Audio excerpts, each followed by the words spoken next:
Good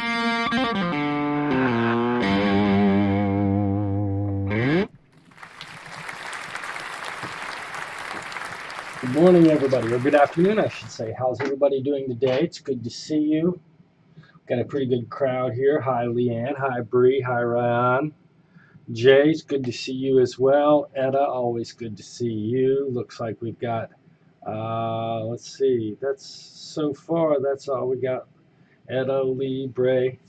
I hope we have one or two of the crystals in here today. Crystal Bishop, Crystal Eigenreither.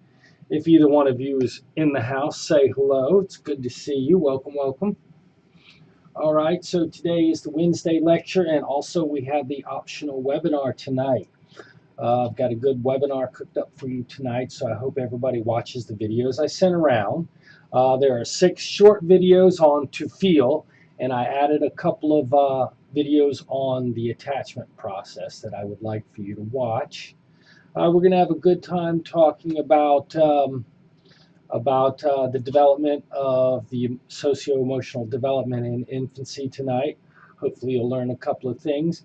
And I'm also going to try to draw a little biological lesson from all of this to help you explain the functioning of the cerebellum tonight. I've got a 2-slide PowerPoint that I'm going to show you, and hopefully we can build a bridge tonight. You go, wow, Chris, that was super duper deep. So please come tonight.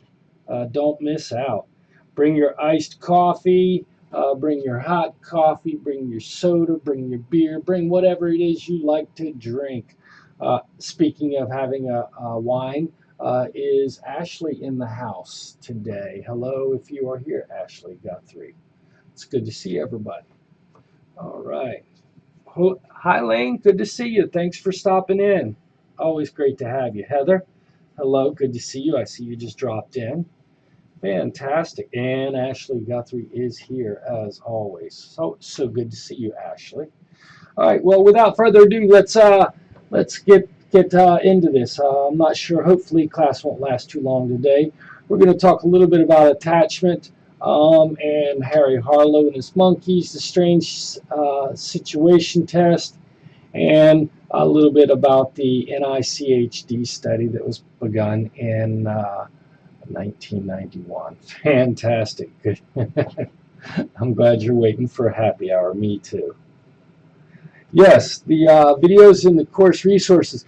Actually, yeah, for those of you who are interested, Heather, your baby's too old, but there is a magic way that you can hold a crying baby to get it to stop within 10 seconds. This works especially well for newborn babies below the age of 3 months that you can hold in one hand.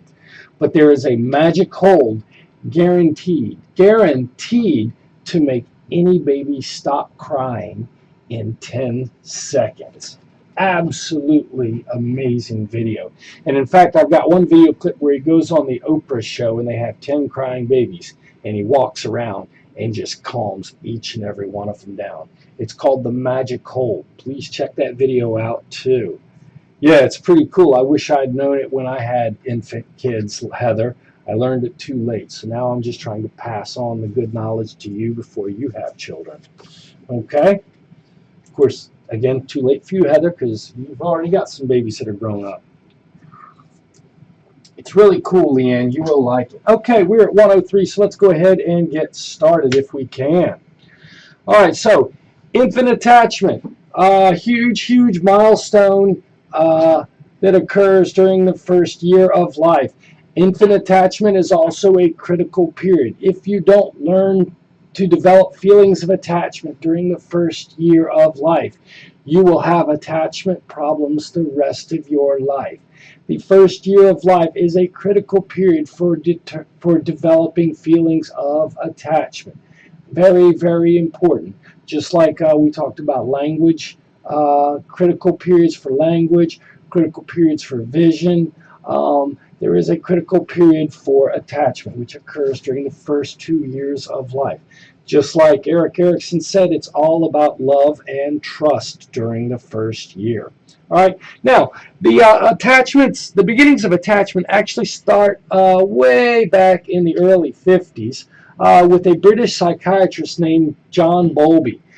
John Bowlby was actually worked in a clinic helping children with behavioral problems. And his research with behavioral, with problematic use led him to the insight that all of these problematic youths tended to have prolonged separation from their moms before the age of 5. And when he did a study between juvenile offenders and non-juvenile offenders, he found that prolonged maternal separation was a very, very common thing for children who turned out to be juvenile offenders. His work was included in the WHO report, World Health Organization report in 1951, talking about the importance of mental care and mental health. Now, he was very interested and impressed on the work done by Konrad Lorenz on imprinting. And if you look below me, you'll see the picture of Konrad Lorenz with his ducks. Now, Konrad Lorenz discovered that ducks will imprint to. Imprinting is the choosing of an attachment partner, And what he found was the first 12 hours of a duck's life was very important, and during that time, the duck picked, or the gosling, the goose, picked an object to become attached to. And so what he would do is he would raise these goslings, and when he would raise these gosling eggs, and when they hatched, he wouldn't show them to his mother. Instead, he would be right there showing him his big furry face during the first hours of their life.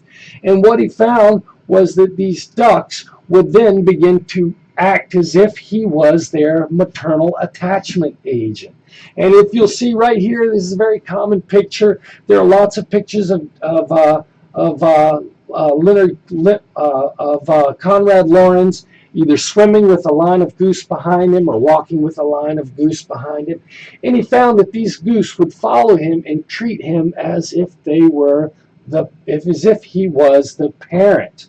And he actually found that ducks and goslings and animals would even imprint to an inanimate figure. It didn't even have to be a human figure. It could be a shape or a color. And if that was presented in the duck's sight of vision during the first 12 hours of life, they would use that as a comfort figure when scared.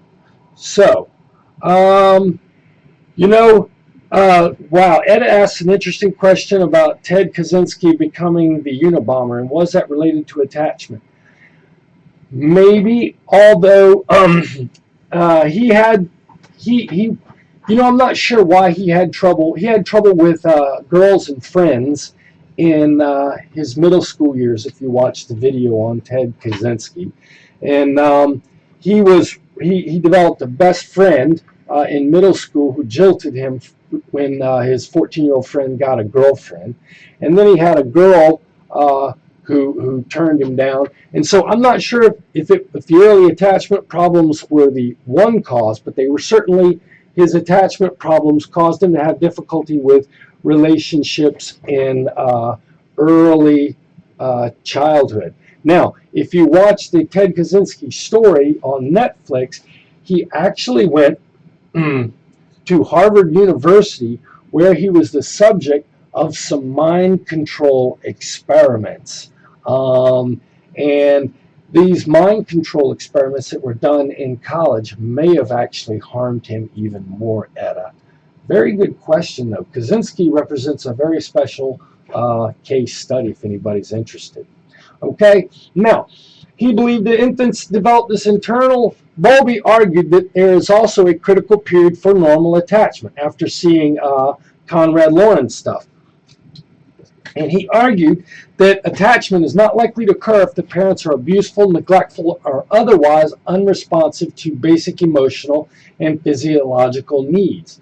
And during this period, he believed that infants developed an internal working model of attachment that they will apply to other relationships. So sort of learning the relationship with your primary caregiver teaches you how to be a lover a friend, and a parent when you grow older, according to John Bowlby.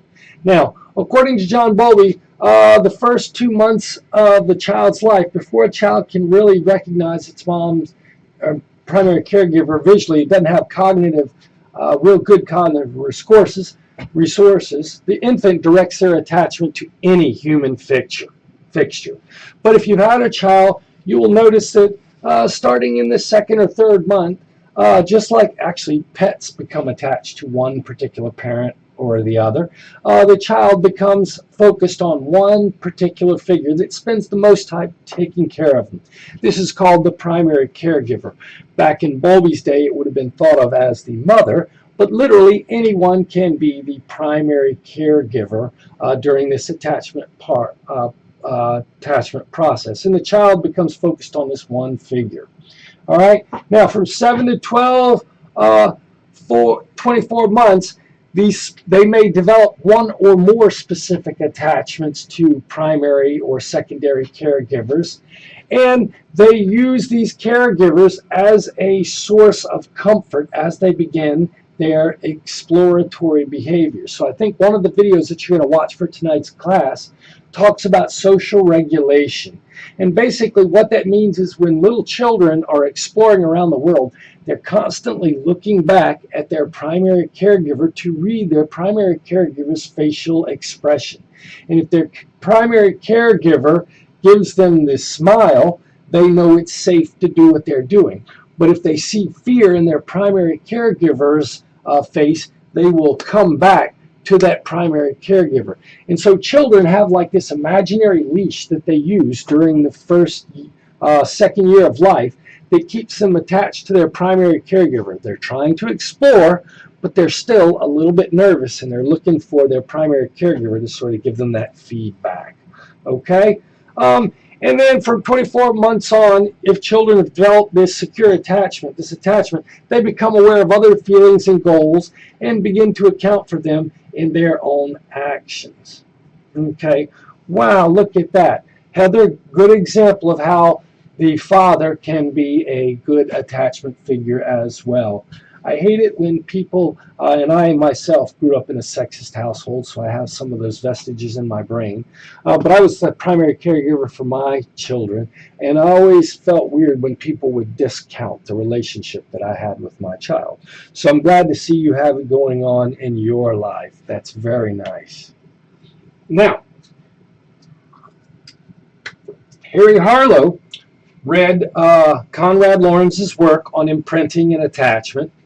He also read John Bowlby's stuff on the absence of attachment as being a problem, and Harry Harlow decided to do the experiment that couldn't be done with humans.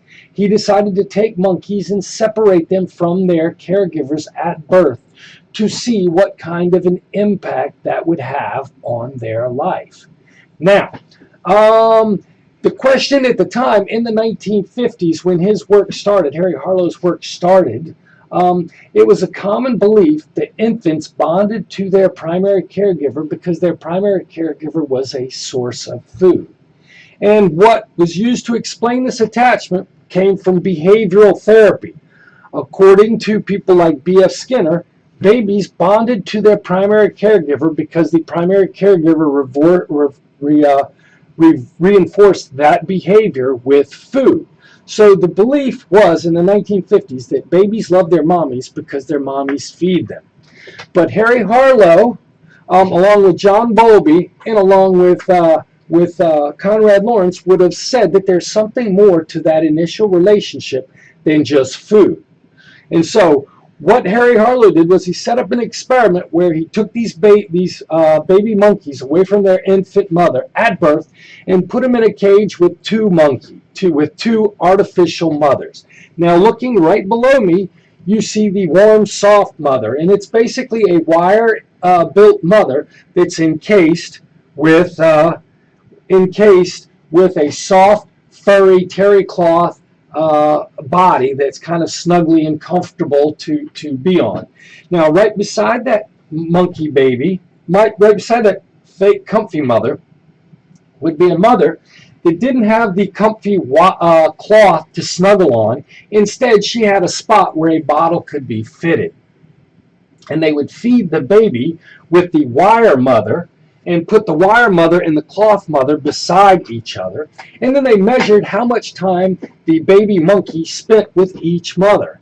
And what they found was that the babies spent very little time with the wire covered mother, even if that was a mother that fed them. They tended to spend most of their time, up to 23 hours a day, snuggling on the mother that was warm and soft.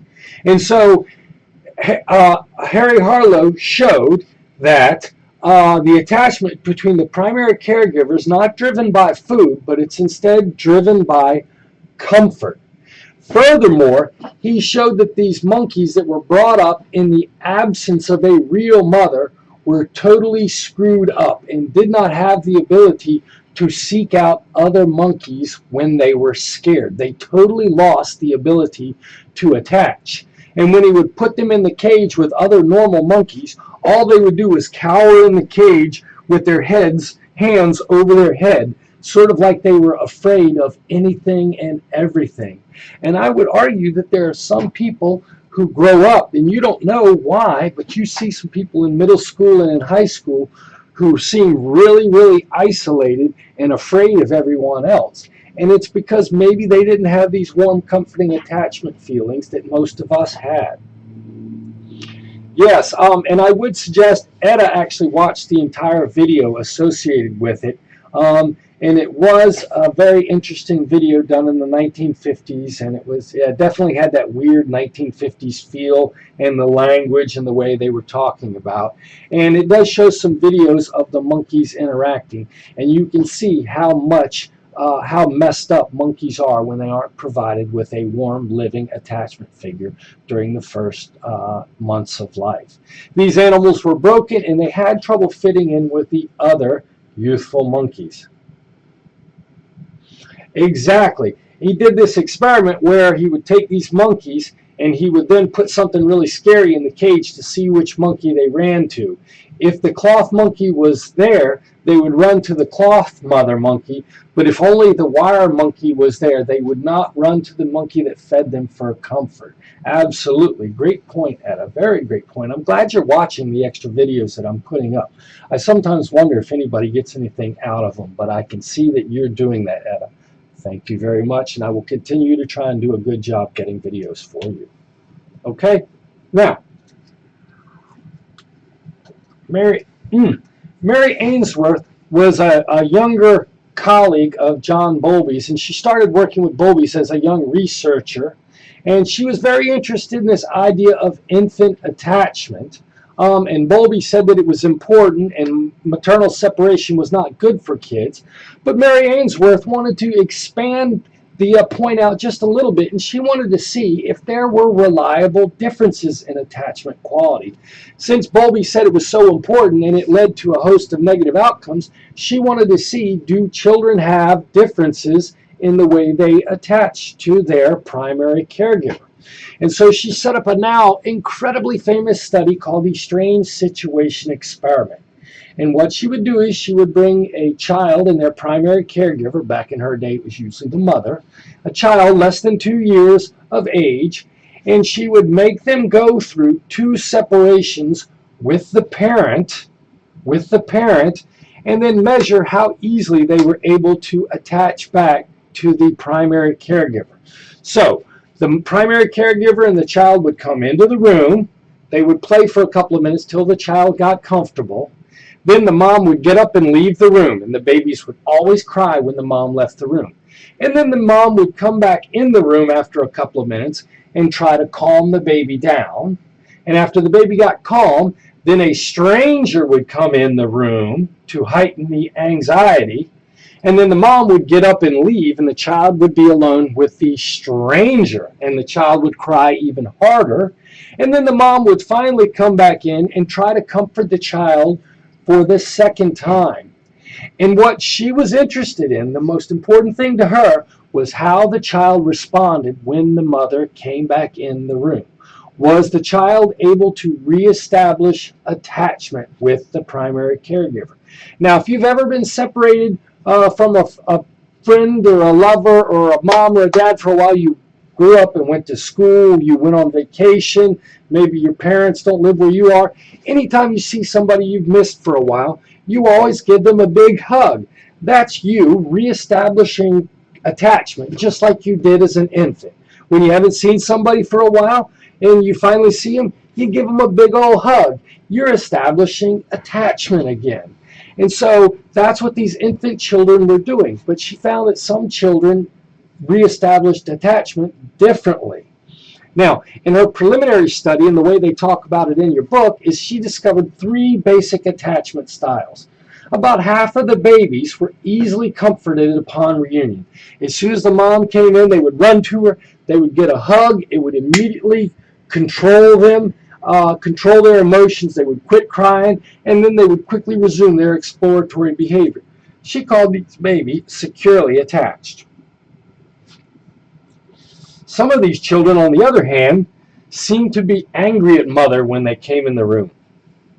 They stopped crying, but they avoided their mother. They would push themselves away from her. They wouldn't look at her or make eye contact when she tried to comfort them. They would, in a sense, punish the mother. And she suggested they were insecure avoidant, or what's called in newer language, dismissive babies. Now, she found that a third group, and about 10% of the children were dismissing.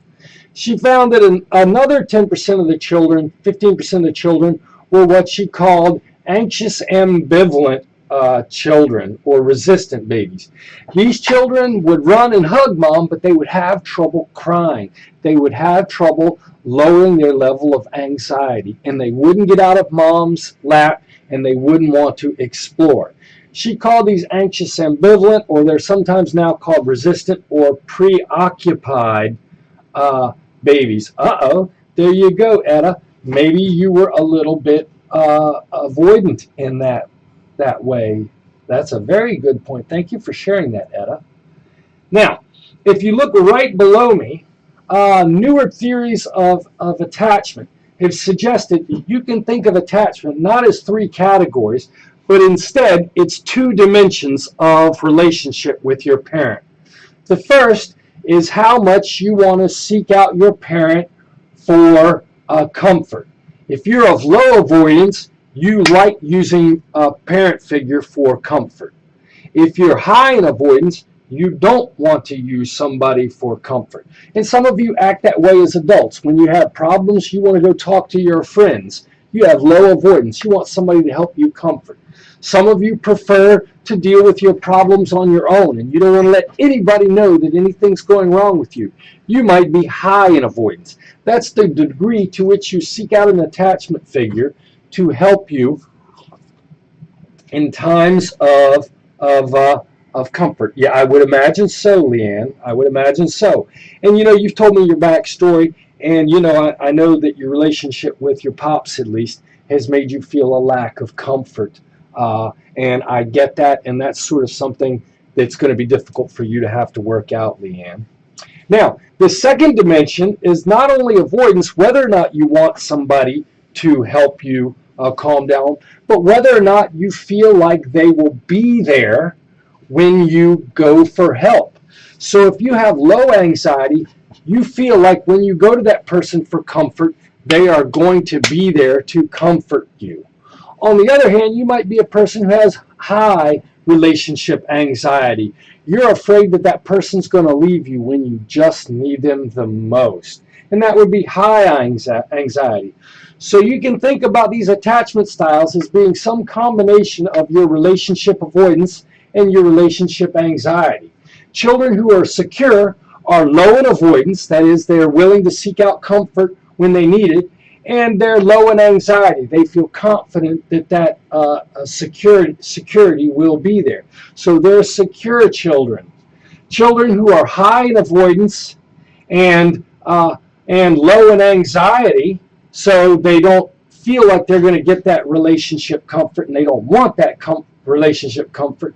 Those children are going to be avoidant in their personality style, right?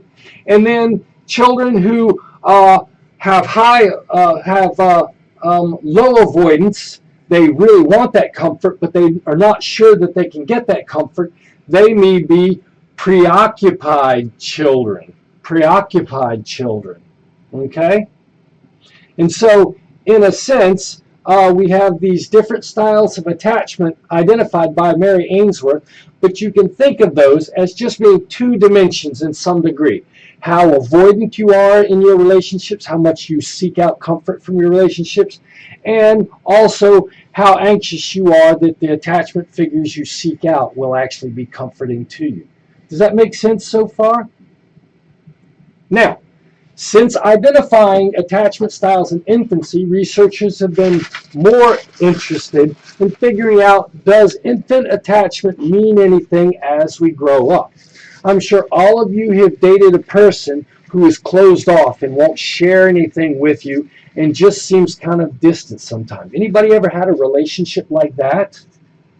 Or has anybody had a relationship with a preoccupied person who calls you all the time and texts you? Anybody ever had a boyfriend or girlfriend that texts you 8, 10, 11 times a day for reassurance, that has to call you to find out where you are at every time, that's always nervous when you go out with your friends, that's always afraid you're going to find another romantic partner? Have you ever had a preoccupied relationship partner? Okay, Ryan has. Okay, Heather has. Absolutely. There are people who believe that the attachment style you develop early in life, just like John Bowlby said, is an internal working model that you use to apply to people later in your life. Okay, well, and Leanne, if you didn't get the attachment and reassurance that you needed as an infant, you have this fear that sort of may pervade your entire life as you grow up. So I could see that happening. Then I got old and lazy. Funny, Ashley. Old at 28. Oh my God. You're ready for a walker, Ashley. Okay, there you go. So you folks have had these relationship partners. Now, some people would trace their relationship style to the infancy. And in fact, let's see, Hazan and Shaver are the first people who sort of linked infant attachment style related to adult romantic attachment style. We call them a stalker. Yep, potato to potato, whatever you call them. Now, here's the deal. The findings from the research in the last 40 years with the strange situation has been that most children develop a secure attachment style. Wherever you go in the world, you're going to see that about 50% of children in all cultures are going to be securely attached. Now, insecure attachment styles do show some cultural differences. So in Europe, maybe in Poland, Eastern Bloc countries, you're going to see more of the avoidant attachment style, kind of like you mentioned, Etta, the standoffishness. If you see non-secure attachment styles in Asian cultures where fitting together is more important, you're going to see more preoccupied children in that culture. But overall, most children develop a secure attachment style. Now, what's the most important thing for developing a good attachment style? Maternal sensitivity. Caregivers of insecurely attached infants tend to be rejecting, inconsistent, or maybe abusive. Now, having a parent that's maybe on drugs and sometimes takes care of you and sometimes doesn't take care of you and abuses you is bad. But worse than that is the completely disavowing parent that just dismisses you the whole time. And it's actually worse to be completely neglected, to be loved and abused. So some people have parents that are nice to them and mean to them. Not a good relationship style to raise a child, but that's at least better than having the parent that completely ignores you. Being totally disconnected from your parents and totally ignored and dismissed by your parents is actually the thing that will lead to the attachment disorders the quickest. Right. Well, that's the thing. Let's see. Most children, yes. Actually, there's research to suggest that intervening events later in life, for good or for bad, actually affect your attachment style as an adult. So you could have a totally secure attachment style, but then if one or another parent abuses you or something horrible, traumatic happens in your early teenage years, Leanne, that can be the thing that really dominates your attachment style. So sometimes you can overcome for better or for worse by having better or worse attachment figures later in your life. So yeah, you could have a tough infancy. If you're Now, I take that back. If it's a totally whacked out infancy and you have a parent that really is horrible to you, you can develop reactive attachment disorder early in your life, and that becomes a clinical problem which is difficult to deal with. But if your child's a little bit anxious or a little bit preoccupied, you can work on that later in life. Now, the research suggests that secure attachment is linked to emotional health, social competence, higher self-esteem, higher self-confidence, and lower rates of peer conflict through adolescence.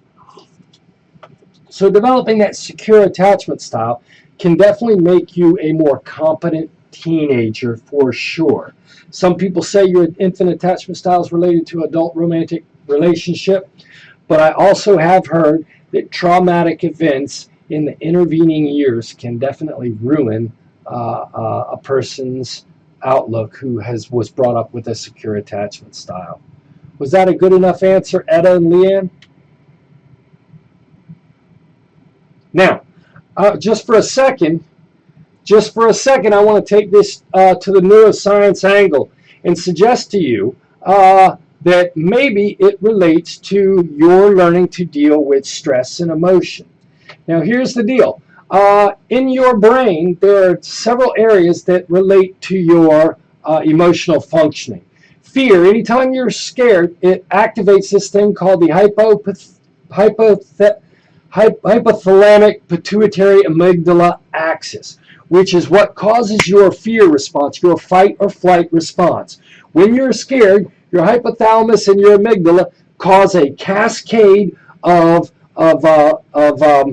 effects throughout your body that leads your endocrine system to become activated, and you release cortisol into your system and you go into fight or flight. Now, cortisol is good in the short term, but it's bad in the long term. It causes you not to explore. It's not good for brain growth. It can actually damage your heart and your prenatal development and your postnatal development. So, learning how to control the fear is very important. Now, you folks have this other structure that's finally developed in your frontal lobe called your prefrontal cortex. And that helps moderate your fear response. So the things that used to make you cry and make you afraid, you've learned to control your fear response. Because there's feedback loops between your prefrontal cortex and your HPA. So if you learn to deal with something, you can control your fear response. But here's the deal. Little babies haven't developed that prefrontal cortex ability. And this is why little babies cry so much, and that's the only way they respond to things. Anytime they get a little bit upset, your baby starts crying. That's because they can't control the HPA axis. So what I would argue to you is that having a well-attached baby, if you comfort your baby, you calm them down. You provide the role that their prefrontal cortex can't take control of. So the reason babies need the mothers is because primary caregivers, because the primary caregiver helps control this cascade of fear response that has so many long-term negative outcomes.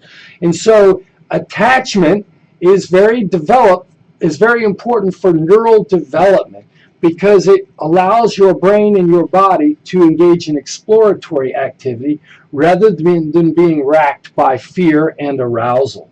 Does that make sense, Heather? Good point. Inside out, fear, anger, joy, and sadness. Very good point. Very good point. Now, what's in it for moms? Now, here's the deal. When you attached to your baby, when you're holding a baby, I'm sure Heather and all moms and all parents can tell me, when you're holding a baby, man, nothing feels better. Holding a baby, especially a happy baby, really feels good. And it's kind of useful and evolutionarily adapted for this because babies are a pain in the ass. But when you hold them, you get that rush of oxytocin and dopamine that leads to a sense of pleasure and feels good. And so attaching to a baby feels good to a parent. And this is why this is very helpful and useful for a baby. Because if parents didn't find babies useful, then babies couldn't develop safely during their normal trajectory. And so moms, when they hug their babies, they also get a feeling of good. Exactly, Leanne. Holding a baby just makes you feel good. And I don't care even if you are a dad or a male and you say not, hold a nice baby on your chest that's crying and sleeping. I swear to God, it feels awesome. Now, they actually did experiments where they would administer oxytocin to fathers to see what would happen. And it turns out that when you juice up a guy with a little bit of oxytocin, he becomes a better parent. He becomes a little more loving. So oxytocin is really important, not only in the birth process, but it's important for helping drive maternal infant attachment. Okay? Now, I will tell you that when you are trying to comfort your baby, the one thing you need to do is be comfortable yourself. Most parents get anxious when their baby's crying because you don't want your baby to cry. But if you get anxious, your baby can feel it, and your baby won't calm down. And in fact, the videos that we're watching for tonight, they have a short video where they show you the idea of synchrony between mother and baby emotions. If you're upset, your baby's going to continue to be upset. So the one thing you need to do when your baby's crying is go into your Jedi stance and just be super Obi-Wan Kenobi comfortable and comfort that baby, because your baby can feel that comfort and that will help them comfort down too. Some people do become softer when the baby arrives in their lives. I would agree. I think it helped me become a more nurturing person, that's for sure. I really appreciated the value of being loving towards someone. That's a good point. I would agree with that, Etta. Now, there are some criticisms of attachment theory.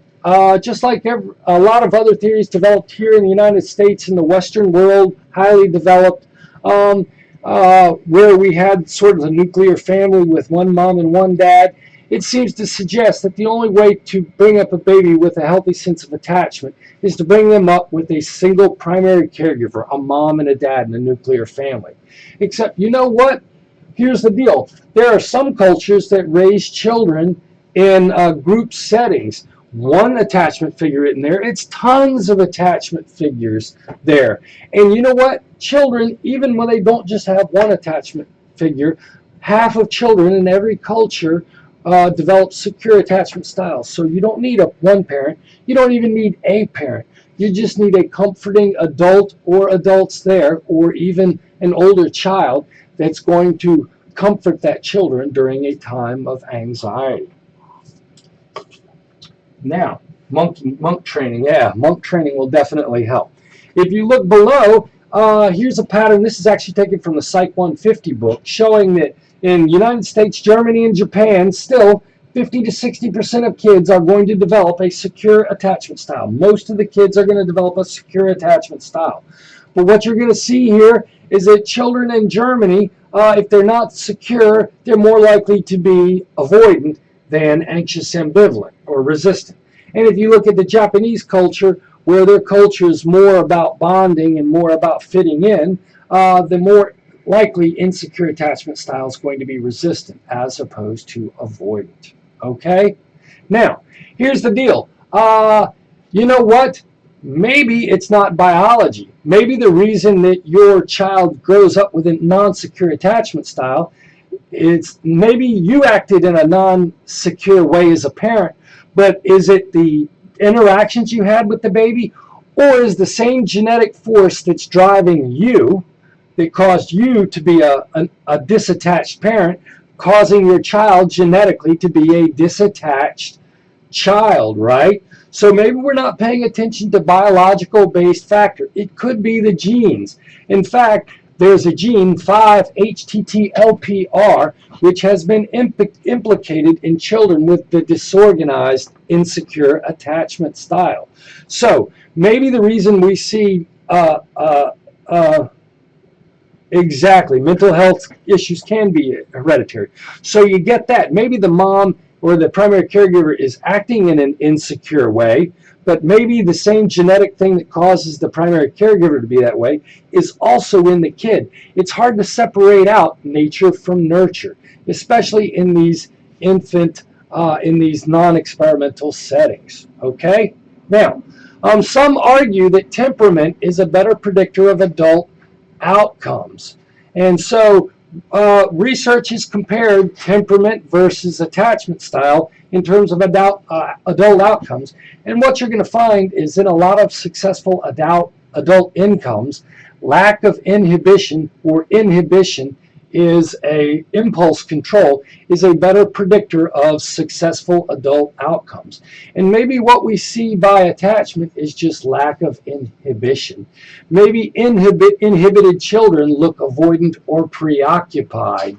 So maybe attachment isn't the best theory. Maybe instead it's inhibition or temperament is a better way to think about this infant behavioral style.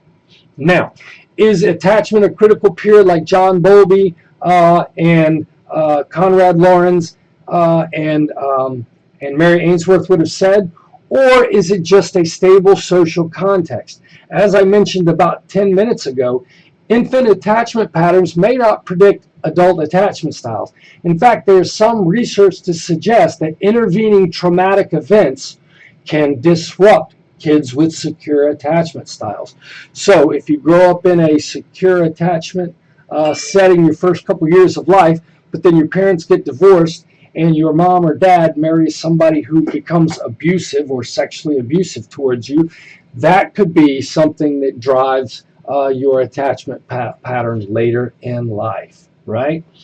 And the other thing is attachment is just but one part of your life. As soon as you learn to attach to your primary caregivers, you have to go to daycare and learn how to attach there. Then you have to go to school and learn how to deal with feedback and positive and negative feedback and fitting in and meeting friends. So maybe attachment is just one step in this longer developmental cascade model that involves connections across domains over time that influence different developmental pathways and outcomes. Maybe attachment is just one part of the process. Okay, now what can you do to help manage your children's undesirable behavior? Number one is you can make your environment as child-proof as possible. Child-proof the environment to avoid dangerous situations. Or if your child has problems and does things that you don't like when a certain tool or toy or thing is around, take it out of their environment. Set your kid up for success is what they're saying. Now, you can also use behavioral modification, right? Divert your kid's attention. Try not to punish them or spank them, but divert them from things that they shouldn't be doing and provide them interesting alternatives. So, how are you going to divert? How are you going to rear your child depends on age. Under 1 year of age, really what you want to do is just divert your kids' attention. They don't have impulse control. They're not as good at it yet. Just divert their attention. You know what? Even though that's what you should do, still 1/3 of parents reported yelling or hitting their infant children. Please don't do that. Please don't hit your children. Please don't yell at them. You don't want to do that yet. You want to build that solid relationship with your child. From 1 to 2 years of age, you can begin to reason with your child or negotiate with your child, and you can still divert their attention if you need. But you know what? There's an also increased kids start getting yelled at and hit even more as 2 years old. And if you look at the chart underneath me, it's a survey about how people behaved around their child when they were misbehaving. And you can see that although everybody used diversion and everybody used reasoning and negotiating, a lot of them did, more parents than you would think spank, slap, yell, or threaten their infant children. That's not going to help. That's not going to help. And remember, for the best kind of parenting is when both parents are engaged during the first 3 months of the child. So really, Dad, get involved. Don't just leave it to Mom. Get involved. Be an engagement factor. If you do that, your child is less likely to act out at 1 year of age. You know what? If the dad is withdrawn and depressed, these children show lower cognitive development at 12 months. And having sensitive parents at 12 months predicts cognitive development at 18 months of age and later at 3 years. So being attached with your child, like we mentioned, the stimulating your child, give and take, talking to them, being nice to them, all this helps them to keep from acting out and improves their cognitive development. Exactly, yes. Timeout is definitely a useful strategy for your children. But here's the deal. Don't wait until your child's 5 years old to start addressing their behavior. I'm not saying you address it with hitting them or punishing them, but really as soon as your child starts to move, 1 year of age, you need to start helping them control their impulses and learn how to focus their attention and how to manage their own emotions. I know some parents wait and let their kids get away with murder through the first 5 years. In fact, look at how many parents ignore their children's negative behavior. If you do that, you just let them build up patterns for 4 or 5 years that then become more difficult to take care of. But you don't want to spank them. Okay. Wow. Okay, learning outcomes. 2 million children a year receive formal licensed daycare. Millions more are in those grandma-type daycares. And you know what? 15% of children go to at least 2 different daycares. How many of you went to 2 different daycares? So you had your regular daycare, and then you would have to get babysit while your parents were still at work. Okay? Now, it turns out that lots of children go into daycares, and in fact, there are some countries where they believe that we should have universal daycare for all children. It turns out that for 2 and 3-year-olds who are in multiple daycare situations, they tend to have a few more behavioral problems and decreases in pro-social behaviors. And if you look at the pie chart there, you'll see that it depends. A quarter of them get watched by their relatives. A quarter of them go to places like Little Stepping Stones, which is a center-based care where I sent my kids. Some are watched by a parent. Some go to family child care. And some are watched by a nanny who will actually come as a house. Absolutely, Etta. You do the nanny sitter thing, right? Now, here's the deal. 3/4 of all infants placed in daycare by the age of 4 months. Here in America, you got to get your butt back to work. The state is not going to help take care of you. And it's tough to make it here in the United States. So everybody's got to go back to work, and you got to put the kid in the daycare. A majority of child care centers did not meet acceptable quality standards, though. Child to adult ratio, the caregiver qualifications, and the actual physical environment. And you know what? Good daycare does impact cognitive, language, and interaction schools. And kids who have high quality daycare at 2 have higher vocabulary skills in the 5th grade. And you know what? 30 hours more a week in childcare is less than optimal. That's how my kids were raised, so if that's how it's got to go, that's how it's got to go. But know that that is less than optimal. But if you put your kids in daycare, that does not diminish the importance of parenting. That does not diminish the importance of what you do when you pick your kid up. You still have to help shape those behaviors that they've been working for in daycare. Okay? All right. Anybody have any questions? That's all I had to say for today. Etta, your sister watched you and your grandparents. My parents watched the boys for the first year and a half of their life, and then it just became too overwhelming for them, so we had to put them into daycare, and it was a tough transition for the boys because they were used. Yes, and our maternity leave in the U.S. is definitely a joke. I would agree. And my wife's company didn't have a very good daycare policy at hand. So 3 months after the kids was born, since I was at graduate school, I was a student, I was Dr. Daddy.